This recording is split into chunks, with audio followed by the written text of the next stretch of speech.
जो है auto rickshaw जो असेंबली के अंदर था, उसी पर आपको 4 बटन दबाना है, 4 उम्मीदवार को वोट देना है, फाइनल टू फाइनल। ये कहीं भी कोई भी मेरा फोटो लगाए, बड़े साहब को फोटो लगाए, नाम इस्तेमाल करे, आपको किसी के झांसे में आना नहीं है। ये इलेक्शन मामूली इलेक्शन नहीं है, ये बहुत बड़ा इलेक्शन हमारे शहर के लिए, बहुत बड़ा इलेक्शन। इसको अगर आप मामूली इलेक्शन समझते होंगे, रोड गटर का इलेक्शन समझते होंगे, तो आप आज गलत फहमी में है। दूसरे शहरों के अंदर ये हो सकता है कि रोड गटर के इलेक्शन, लेकिन हमारे शहर के लिए रोड गटर के इलेक्शन नहीं है। हमारे शहर के मुस्तकबिल का इलेक्शन है, मालेगांव शहर को बचाने का इलेक्शन है। इल्जाम लगाते थे मालेगांव में इंडिया बांग्लादेशी है, तो आपको पता है कि सबसे पहला अगर किसी को अरेस्ट किया गया था, एसआईटी ने अरेस्ट की थी, तो वो लड़का निहाल नगर का था, बिल्कुल पड़ोस में रहता है बाबू की गली। क्या इल्जाम था? बांग्लादेशी। ये बात आपको भूलना नहीं है। उसके बाद 3 बार बहिना जेल में गई। मुझे बताओ, 3 बार बहने जेल के अंदर रही, संडे जेल के अंदर रही।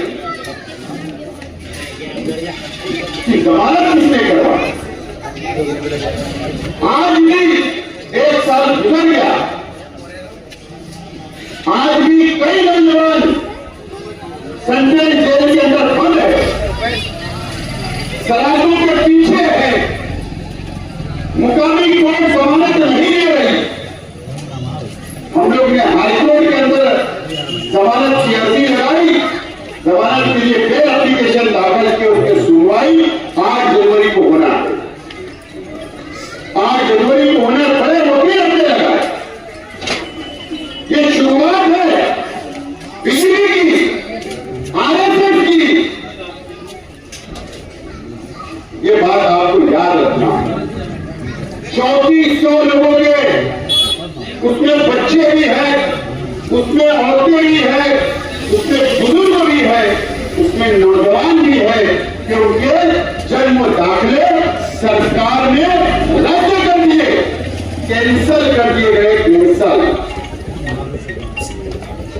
जन्म दाखिला मतलब तुम्हारा हिंदुस्तान में आप पैदा हुए, इसके लिए जन्म दाखिला बनता, सरकार ने रद्द कर दिए। और अभी भी इंक्वायरी जारी है, बंद नहीं हुई। किसने किया? बीजेपी की सरकार ने। एसआईटी बनाई गई। कौन लड़ाई लड़ रहा है? हम लोग लड़ाई लड़ रहे हैं, माइनॉरिटी सेल कमेटी लड़ाई लड़ रही है सरकार से, एसआईटी से, बीजेपी से, आरएसएस से हम लड़ रहे हैं। कौन लड़ रहा? अलग अलग हम सोचते हैं इलेक्शन में, कोई मुस्लिम तंजीम के, कोई हिमालय के लोग बुरा भला बोले, हमारा उम्मीदवार को बुरा भला बोले, मुझको बोले, झूठ फसाद बोलकर पाई जाएगी। आपको भटकना नहीं है, ये बातें आपको याद रखना है। अभी एसआईआर का सर्वे होगा, मैं जागरूक कर रहा हूं, मैं चेतावनी कर रहा हूं आप लोगों को।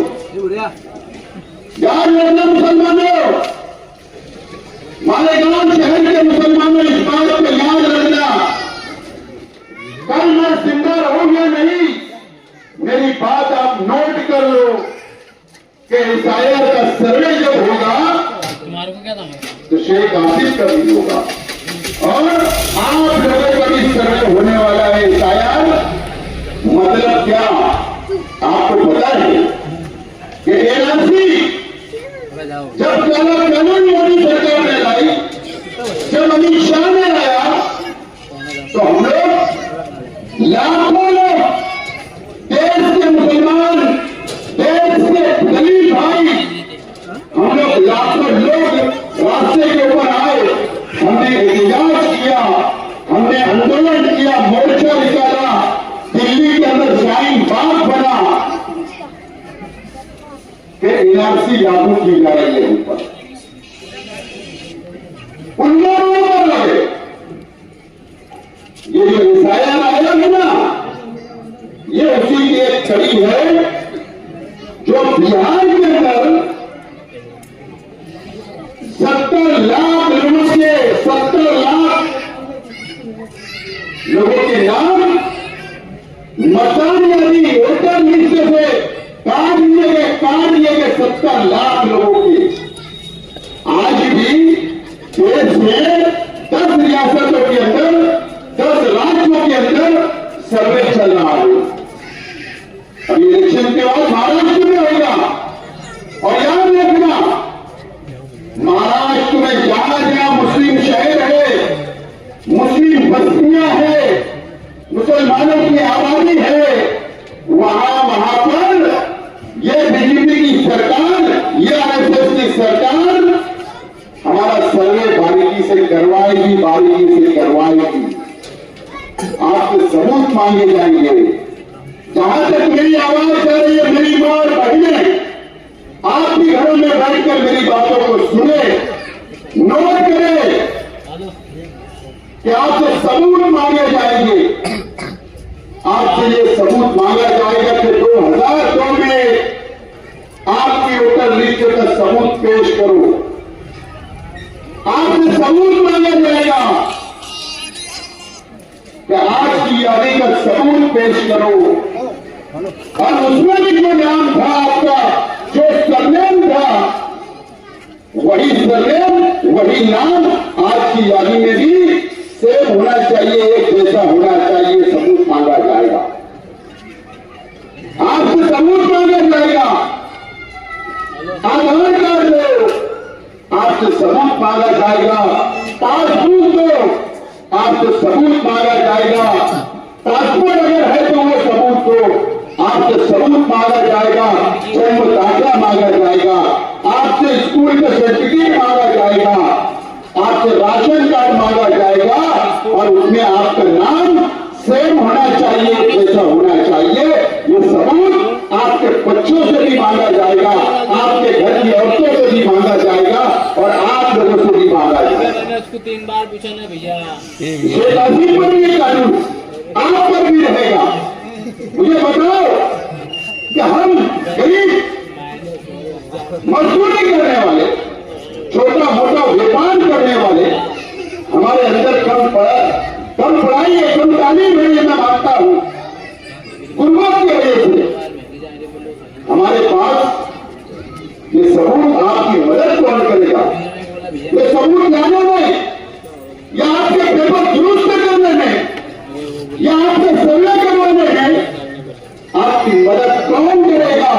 ये बात को सामने रखकर इस इलेक्शन में आपको वोट देना होगा। अगर आप भटक गए, रास्ते से भटक गए, क्या होगा? मेरा क्या होगा? इन उम्मीदवारों का क्या होगा? आ जाएगी ना, इससे ज्यादा क्या होगा? घर बैठेंगे। लेकिन ये बात याद रखना कि आपकी मदद करने कौन आएगा, ये बात आपको याद रखना होगी। ये कॉर्पोरेशन का इलेक्शन है। आप सोच रहे होंगे कि ये तो कॉर्पोरेशन का, रोड का, बजट का, लाइट का, पानी का इलेक्शन है। नहीं, कॉर्पोरेशन में जिसका मेयर होगा, आपका ताल्लुक जो सर्वे होगा इस आयर का, आपके जन्म दाखिले में दोबारा जो रद्द कर दी गवर्नमेंट ने, उसको दोबारा आपको मिले, इसका ताल्लुक कॉर्पोरेशन से होगा। सर्वे कॉर्पोरेशन के कर्मचारी करेंगे, कॉर्पोरेशन के म्युनिसिपल टीचर करेंगे, गवर्नमेंट के ऑफिसर करेंगे। तो इख्तियार किसका चाहिए, मेयर किसका होना चाहिए? वहां बैठकर आपके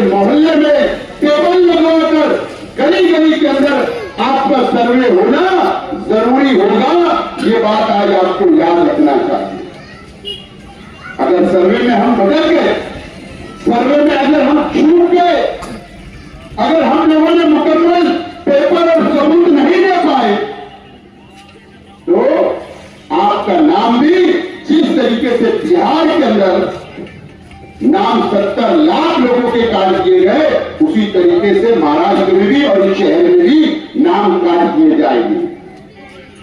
फिर क्या होगा? फिर यही होगा, फिर एनआरसी, यही जो नाम काट दिए जाएंगे, फिर उनका एनआरसी लागू होगा। आप जाइए यूट्यूब के ऊपर सर्च करिए कि एनआरसी कानून क्या है। जैसे सेंट्रल जेल है ना, ऐसे बड़ी बड़ी जेलें, क्वारंटाइन सेंटर, बड़े बड़े गोडाउन बना दिए जाएंगे और ऐसे लोगों को वहां पे डाल दिया जाएगा और बोलेंगे आपको अब यही मरना है, आपको, तुम इस देश के नागरिक नहीं हो, इस देश के रहवासी नहीं हो, हिंदुस्तानी नहीं। ये बीजेपी चाहती है, ये बीजेपी और आरएसएस का मिशन है मुसलमानों को, दलित भाइयों को खत्म करने का, आपसे अपना अधिकार वापिस लेने का, आपसे अपना हक वापिस लेने का, यही बीजेपी चाहती है। कौन लड़ेगा? मैं बहुत बड़ा लीडर उधर नहीं हूं, एक कार्यकर्ता हूं, एक वर्कर हूं, लेकिन मेरे वालिद शेख रशीद साहब ने जो मुझे सिखाया, जो हम कार्यकर्ताओं को सिखाया कि गरीब की मदद करना है, गरीबों के साथ खड़े रहना है, गरीबों के दुख और सुख में खड़ा रहना है, उनको साथ लेकर चलना है। इसके लिए 162 वोट से इलेक्शन हारने के बाद भी अगर मैं आपके बीच में खड़ा हूं तो सिर्फ शेख रशीद साहब की वजह से खड़ा हूं, तो मुझे कोई शौक नहीं है कि सियासत के अंदर रहूं। मुझे शौक होता तो जरूर आज कारपोरेशन के इलेक्शन लड़ता, जरूर आज मेयर बनने की कोशिश करता, जरूर आज मैं कुर्सी चाहता, लेकिन मैं कुर्सी नहीं, मैं कारपोरेशन के इलेक्शन नहीं लड़ रहा हूं। बस आपके लिए जीना, आपके लिए मरना और आपके लिए लड़ना, यही मैंने, मेरा मकसद, यही मेरा अपना मिशन मैंने बना लिया, इसके अलावा कुछ नहीं। ये कारपोरेशन आप चूर कर दोगे, मैं इसे काम लूंगा। कारपोरेशन में बैठकर मेरी निगरानी में, मेरी सरपरस्ती में मैं इसे आपके वार्ड के, आपके मसाइल का काम लूंगा, शहर में काम लूंगा, आपकी मदद करूंगा, यही मेरा मकसद है। और इसीलिए मैं आज आपके बीच आया हूं, आपके बीच आया हूं। मैं आपसे अपील करता हूं, मुझे यहां से और 2-3 मीटिंगें में जाना है, मैं आपसे अपील करता हूं। मैं इसीलिए कोई बातें नहीं बोल रहा हूं, रोड, गटर, दौलत, ग्रामीण तरक्की, हमने क्या किया माजी में, शहर को क्या दिया, मैं कोई बात नहीं कर रहा, आप सब जानते हो। लेकिन ये लड़ाई हमारी फिरका परस्त ताकतों से है, ये लड़ाई बीजेपी से है, ये लड़ाई आरएसएस से है, यही मैं आज सुनने के लिए आपसे कहा।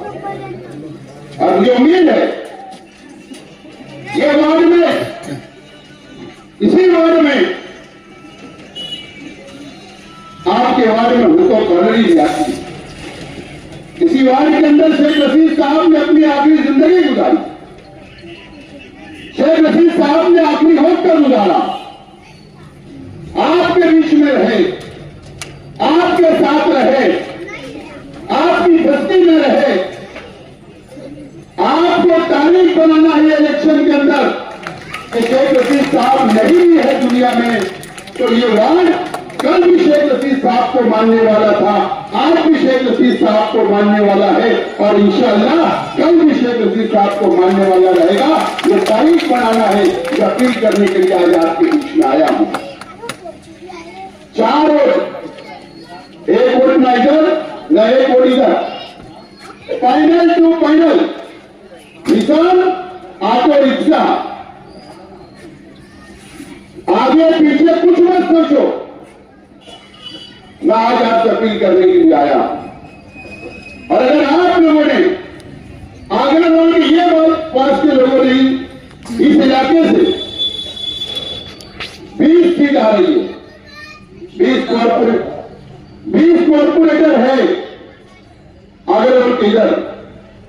अगर ये 20 कॉर्पोरेटर आप लोगों ने चुन कर दिया तो हम शहर के अंदर भी मेहनत करें, जद्दोजहद करें, हम हमारे बलबूते के ऊपर हमारा मेल बना सकते हैं और फिरका परस्तों से मुकाबला कर सकते हैं और उनको धूल चटाने का काम सिर्फ और सिर्फ इस्लाम पार्टी और हमारा सेकुलर फ्रंट करेगा। ये अपील आज आप लोगों से कर रहा हूं, ये वादा कर रहा हूं। तो बातें जाने दो, लेकिन हमारे बच्चों के मुस्तकबिल के आगे की परेशानी क्या आने वाली है, मैं वो बात कर रहा हूं, वो अपील करने के लिए आपके बीच में आया हूं। मुझे उम्मीद है कि आप लोग पूरे पैनल को कामयाब करेंगे और इंशाअल्लाह मौका रहा तो जरूर आपके वार्ड में रुको कॉलोनी में एक जलसा भी लिया जाएगा। बहुत बहुत शुक्रिया। खुदा हाफिज़।